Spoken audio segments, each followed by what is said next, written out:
Bonjour à toutes et à tous et bienvenue dans cette vidéo dédiée à votre coffret hédoniste de septembre 2025.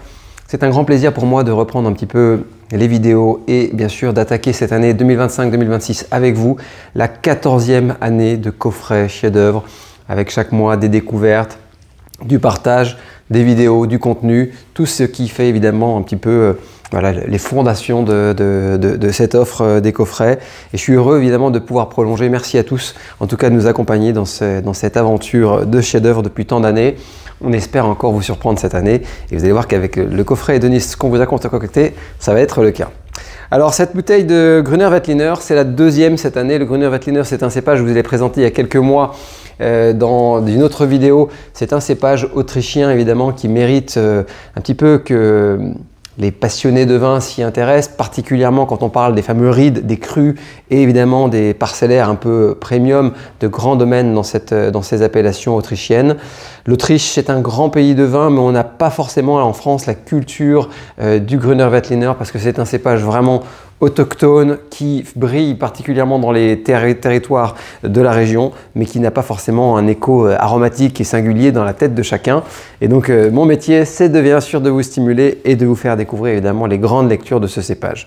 Vous en avez déjà eu un il y a quelques mois, là on continue, mais on monte d'un cran avec une bouteille ici qui est un ride que j'ai adoré, Ried Stein du domaine Ott. Bernard Ott, c'est un des très grands domaines en biodynamie de la région. C'est surtout dans le Camptal et surtout dans ces terroirs en terrasse, un des grands auteurs évidemment de cette appellation.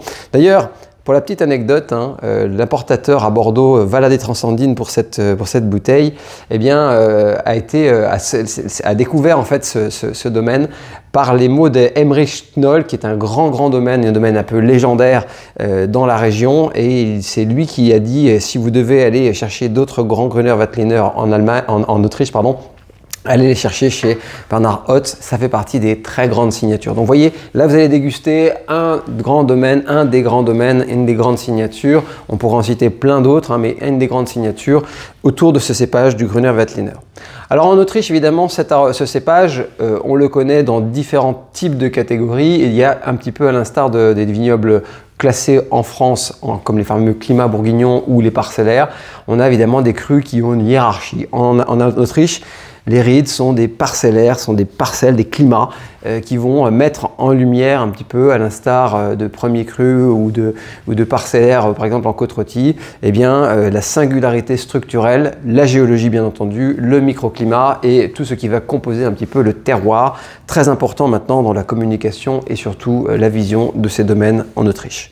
Alors ce qui est important de noter, c'est que évidemment quand on va chercher du Grüner Veltliner, on a déjà un spectre aromatique différent de ce qu'on a chez nous, mais on a aussi une intensité structurelle qui est apportée bien sûr par les sous-sols.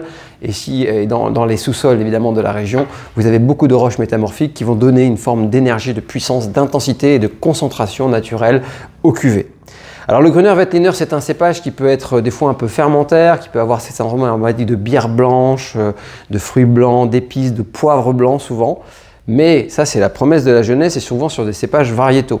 Quand on l'emmène vraiment sur des beaux terroirs, qu'on va très loin dans les maturités, il prend des aromatiques, vous allez voir, de citron confit, de pêche, d'épices encore. On a bien sûr le poivre blanc qui va être très présent, mais on sera sorti un petit peu de cette gamme aromatique un petit peu fermentaire. Alors, petite média en mode d'emploi pour pouvoir en profiter avant, c'est une capsule à vis. En Autriche, c'est très répandu, même sur les grands vins. Pour l'ouvrir, c'est très simple, on prend la bouteille par les fesses, on tourne, on serre et on tourne. C'est pas plus compliqué que ça. Là, je me suis déjà servi. L'idée, c'était d'aérer un petit peu cette bouteille et je vous invite à la carafer à la maison parce que plus ce vin va connaître l'air, plus vous aurez une gamme aromatique extrêmement expansive. Ça va vous permettre un petit peu de découvrir beaucoup plus de sensations et de nuances, surtout après l'ouverture.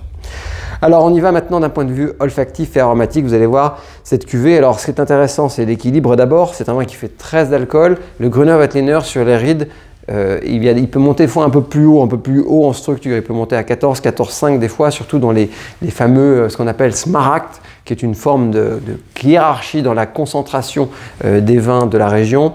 Alors les Smaragd, c'est génial, mais c'est très puissant, c'est très structurel et ça met des années à se faire en bouteille. Là, on a quelque chose d'un peu plus lisible, un peu plus évidemment communicatif en jeunesse. On parle d'un millésime qui était tardif également pour l'Autriche, 2021, un millésime relativement tardif, mais qui a permis en fait de faire mûrir les raisins jusqu'au bout avec des petits rendements et surtout d'aller chercher la maturité phénolique, la maturité des peaux et des pépins qui complexifie un petit peu l'ensemble. Alors dans un équilibre de 13 degrés, le Grüner Veltliner, ça se livre comme vous l'avez dans votre verre. Moi je suis sur des instances aromatiques qui sont à la fois entre le noyau, la pêche, la poire un peu épicée, le poivre blanc, les sensations, moi j'ai une râpée d'agrumes également qui macère un petit peu au milieu de tout ça. Un filtre qui pourrait être un petit filtre végétal qui pourrait rappeler également certains chenins sur des terroirs de rhyolite par exemple à Savenière. Quelque chose qui a ce côté un petit peu plante infusion. En tout cas, c'est un vin que j'ai trouvé extrêmement expressif et à la fois intense en bouche sans être saturant. C'est ça qui m'a vraiment plu dans cette cuvée du Riedstein.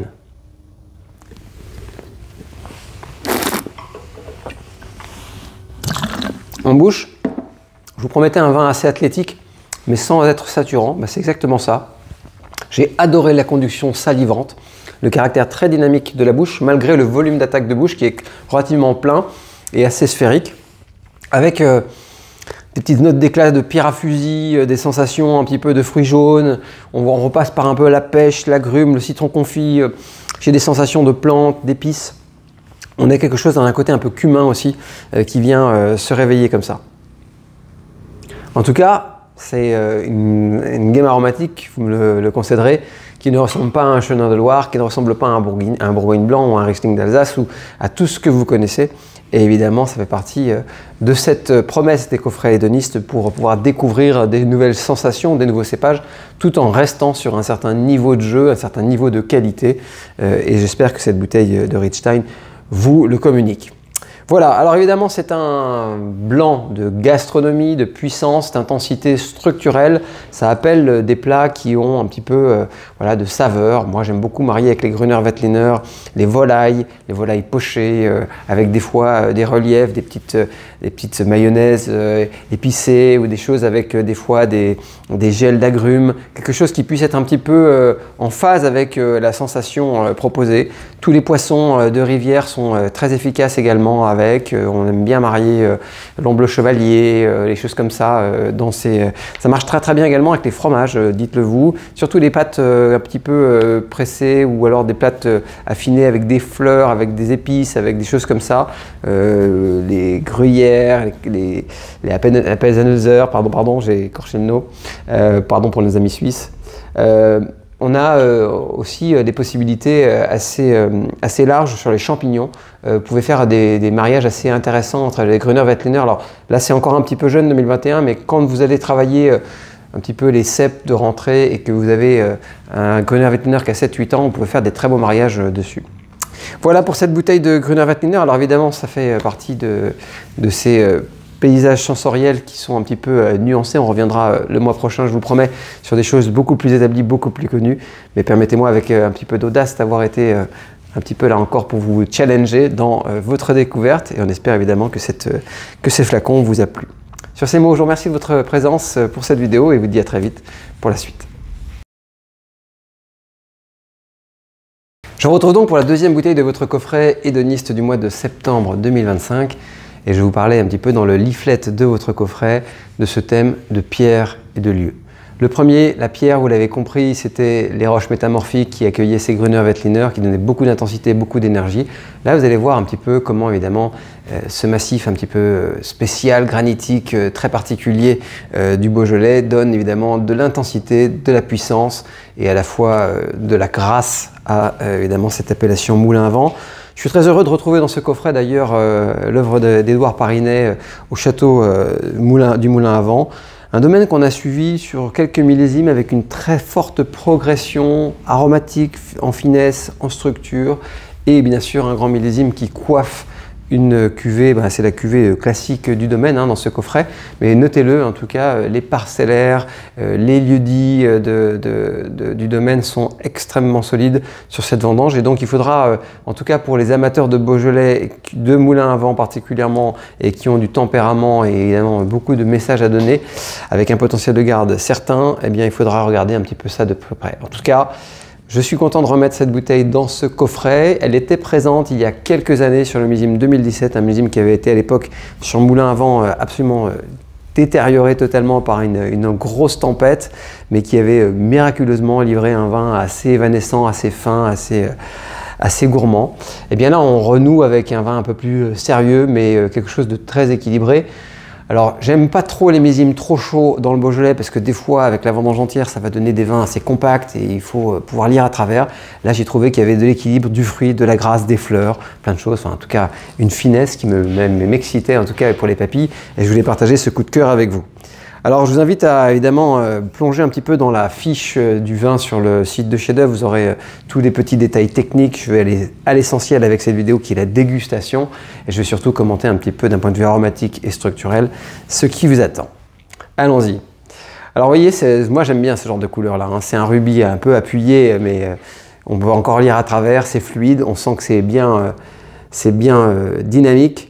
Ce que j'ai adoré dans ce moulin à vent, c'est la maîtrise entre la frontière du végétal de la grappe entière, la floralité, l'épice, le côté poivré, ce côté sichuan en fait, hein, ce poivre un peu agrumé qui vient se poser comme ça sur un fruit qui est mûr mais qui est à la fois juteux et acidulé. Ça pour moi c'est des nez qui sont extrêmement communicatifs, qui peuvent être d'ailleurs assimilés à certaines lectures du pinot noir. On le dit toujours, hein, la frontière entre les vins de moulin à vent et la Bourgogne sur le pinot noir, sur certains types de vinification, peuvent être assez minces. Hein, les écarts sensoriels peuvent être assez fins. Et moi, ce que j'aime dans ce moulin à vent, c'est que ça pilote un peu déjà, avant même d'avoir commencé à évoluer. En tout cas, ce que j'ai beaucoup aimé, c'est la finesse des parfums, c'est la justesse de l'élevage. Il n'y a pas de phénomène de réduction, ni de chagrin, de jeunesse. C'est un vin qui est épanoui, fin, raffiné, qui parle bien son langage sensoriel autour du gamay en vendange entière, mais qui a une forme d'élégance et de classe. Voilà, tout est bien bordé, on aime bien, on applaudit. En bouche.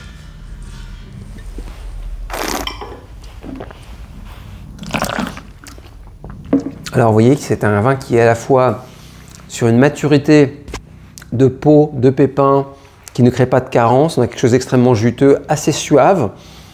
Un très très fin fil salivant vient après derrière rappeler qu'on est sur un cépage qui a de la tonicité, qui a de la fraîcheur, qu'on est un petit peu bien sûr dans le nord, mais que on a voilà. Et puis derrière, on n'a pas que la fraîcheur de l'acidité. On a un peu le granit, on a des sensations un peu florales, on a la rétro-olfaction sur le noyau, ce côté un peu poivré, épicé, tout en est restant assez frivole et acidulé, avec une vraie rémanence aromatique, alors que nous ne parlons que de la cuvée classique du domaine. C'est ça qu'il faut souligner, hein, c'est qu'on n'a pas mis une parcellaire de dingue extrêmement pointue, extrêmement concentrée. Là, vous avez quelque chose qui est extrêmement complet, alors que l'on parle simplement, on va dire, d'un village dans la gamme du domaine. Alors d'ailleurs, hein, pour ceux qui seront curieux, notez-le, certaines parcellaires dans l'appellation moulin à vent vont peut-être rejoindre les classifications un peu pyramidales que vous connaissez avec un projet à l'étude là, qui reprendra un petit peu les classifications historiques des meilleurs crus de l'appellation. Et peut-être qu'on aura dans quelques années, en tout cas, des premiers crus sur l'appellation moulin à vent. Je vous en reparlerai. En tout cas, pour revenir à notre bouteille, vous avez compris que c'est un vin qui est à la fois sérieux par sa maturité, à la fois précis par sa composition et bien entendu par la progression assez nette, en tout cas du domaine, je trouve, dans la lecture de ses vins et dans sa gamme, dans la totalité de sa gamme. C'est ce que je voulais saluer et c'est ce que je voulais évidemment étayer en ayant mis ce vin dans votre coffret. Mais surtout, ce que vous noterez, c'est que c'est un vin qui a encore la jutosité, le plaisir des vins d'été et à la fois un peu plus le sérieux aromatique et qui nous invite à plonger un petit peu dans l'automne. Bref, un trait d'union qui, je l'espère en tout cas, vous réjouira. Alors avec évidemment ce genre de moulin à vent, vous pouvez faire des mariages sur des viandes. Moi j'aime bien travailler un petit peu soit le porcelet, le cochon. J'aime bien les viandes un peu fondantes. J'aime bien quand elles sont un petit peu, voilà. Pour moi, un grand Beaujolais, c'est un petit cochon de lait rôti à la broche avec un jus un peu court. Si vous faites pas ça à la maison, vous avez peut-être de la pluma ibérique, voilà, ça peut être un rôti tout simplement. Et vous pouvez vous en régaler sur peut-être un dimanche en famille. Il faut simplement que dans le relief de l'épice que vous ayez choisi, il y a un bon poivre, il y a peut-être un peu d'agrumes, vous pourrez peut-être même faire des associations sur de l'ossobuco, des choses comme ça. Vous voyez, des vins qui peuvent aller chercher une viande un peu fondante, un peu comme une préparation d'ossobuco par exemple, avec un peu d'agrumes, avec des épices. Voilà. Soyez créatifs en tout cas. Ça appelle des viandes qui ont un petit peu de gélatine et un peu de texture. Voilà. Alors évidemment cette bouteille, si vous ne la buvez pas maintenant, pourra vieillir avec panache. Moi je me suis amusé à garder quelques 2017 qui étaient pourtant beaucoup moins structurels que ça et ils sont encore en pleine forme au moment où on parle. Donc soyez tout à fait rassurés, si vous la mettez au fond de la cave, vous pourriez même avoir de très bonnes surprises parce qu'on le sait, les vins de moulin à vent réservent de très grands potentiels de garde et parfois même des grands pièges à la dégustation à l'aveugle pour les amateurs. On a souvent tendance à les replacer un peu plus haut en côte de nuit par exemple. Voilà pour le pitch, j'espère que cette bouteille va vous plaire, surtout que vous en profiterez, qu'elle égayera un petit peu votre rentrée scolaire. Bonne rentrée à toutes et à tous et belle dégustation.